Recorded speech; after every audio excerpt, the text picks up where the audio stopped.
Perkenalkan, nama saya Danang Prayogadinata. Untuk NIM saya 2412006. Saya dari Prodi Sistem Informasi. Di sini saya akan mempresentasikan sejarah SITI. Oke, langsung saja kita ke materi presentasinya. Oke, di sini saya akan mempresentasikan sejarah ITSI yang mencakup hardware dan softwarenya. Oke, kita langsung lanjut saja ke sejarah awal teknologi informasi dan sistem informasi. Pada abad ke-19, cikal bakal komputer mekanik. Pada tahun 1822, Charles Babbage merancang Difference Engine, mesin komputasi mekanik pertama. Ini menjadi fondasi pemikiran tentang komputer modern. Terus yang kedua, pada tahun 1935, konsep software. Alan Turing mengusulkan ide software sebagai instruksi terprogram, sebuah terobosan teoritis yang visioner. Terus yang ketiga, pada tahun 1940-an, era komputer elektronik. Komputer elektronik ini pertama seperti ENIAC. ENIAC muncul menandai awal era pengolahan data digital yang cepat dan efisien. Terus dari tahun 1937, SITI ini sudah berada di Indonesia. Untuk pengenalan komputer pertama di Indonesia pada tahun 1937 oleh pemerintah kolonial Belanda untuk keperluan sensus penduduk. Terus ada evolusi hardware komputer dari tabung vakum ke mikroprosesor. Yang pertama, generasi 1 dari 1940-an sampai 1950-an menggunakan tabung vakum komputer seperti ENIAC dan UNIVAC. Berukuran sangat besar, menghabiskan daya listrik yang tinggi dan menghasilkan panas berlebih. Terus yang kedua ada generasi 2 pada tahun 1950-an sampai 1960-an. Transistor menggantikan tabung vakum, membuat komputer lebih kecil, lebih cepat, dan lebih efisien seperti IBM 7090. Pada generasi ketiga dari tahun 1960-an sampai 1970-an, sirkuit terpadu atau IC atau bisa disebut dengan chip meningkatkan kecepatan dan keandalan, contohnya IBM System 360 yang menjadi standar industri. Terus generasi 4 dari tahun 1970-an sampai sekarang, penemuan mikroprosesor yang mengintegrasikan seluruh unit pengelola dalam satu chip tunggal atau disebut dengan Intel 4004 membuka jalan bagi komputer pribadi. Terus ada hardware utama dalam komputer modern.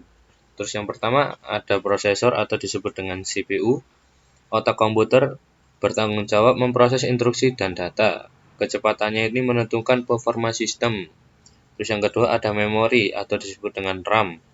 Penyimpanan sementara untuk data aktif yang sedang digunakan oleh CPU, memastikan multitasking yang lancar. Terus yang ketiga ada storage atau bisa disebut hard disk dan SSD. Penyimpanan permanen untuk sistem operasi, program, dan semua file Anda. SSD menawarkan kecepatan jauh lebih tinggi daripada hard disk. Terus yang keempat ada motherboard, yaitu papan sirkuit utama yang menghubungkan dan mengkoordinasikan semua komponen hardware lainnya. Terus yang terakhir ada perangkat input atau output, memungkinkan interaksi pengguna, contoh keyboard, mouse, dan menampilkan hasil, contohnya di monitor dan printer. Terus software, jiwa dari perangkat keras. Definisinya, sekumpulan instruksi digital yang memberitahu hardware apa yang harus dilakukan, memungkinkan komputer menjalankan berbagai fungsi. Software tidak memiliki wujud fisik.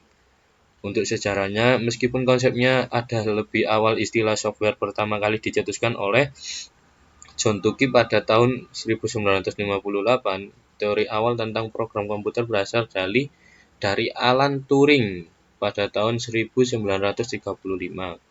Untuk fungsi utamanya, mengatur dan mengelola hardware, menjalankan aplikasi, serta menerjemahkan perintah dari pengguna ke bahasa mesin yang dipahami komputer. Terus ada contoh populernya, Sistem operasi seperti Windows dan Android, aplikasi produktivitas seperti Microsoft Office, serta aplikasi sehari-hari seperti browser web, Chrome, Firefox, dan media sosial. Terus perbedaan mendasar dari hardware dan software. Untuk hardware itu bisa disentuh, bersifat dan berwujud dapat dilihat dan disentuh. Terus juga memiliki masa pakai terbatas dan rentan terhadap kerusakan fisik. Terus membutuhkan perawatan fisik, pembersihan, perbaikan secara berkala. Untuk contoh dari hardware-nya itu ada CPU, RAM, keyboard, dan monitor.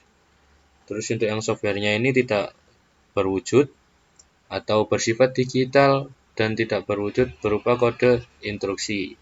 Terus dapat diperbarui, diubah, atau dihapus tanpa mengganti komponen fisik. Membutuhkan pembaruan dan instalasi untuk menjaga fungsionalitas dan keamanan.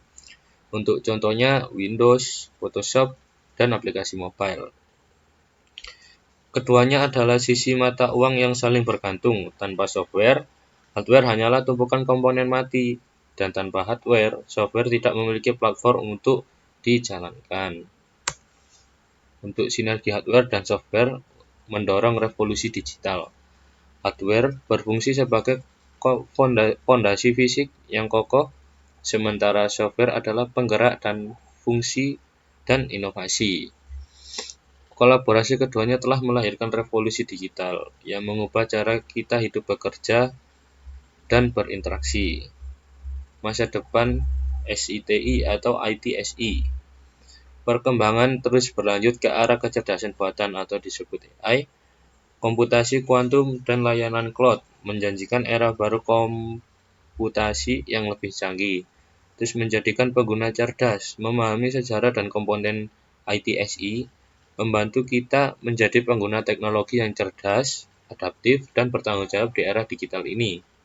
Memanfaatkan teknologi, mari kita memanfaatkan potensi teknologi ini untuk membangun masa depan yang lebih cerdas, efisien, dan berkelanjutan bagi semua.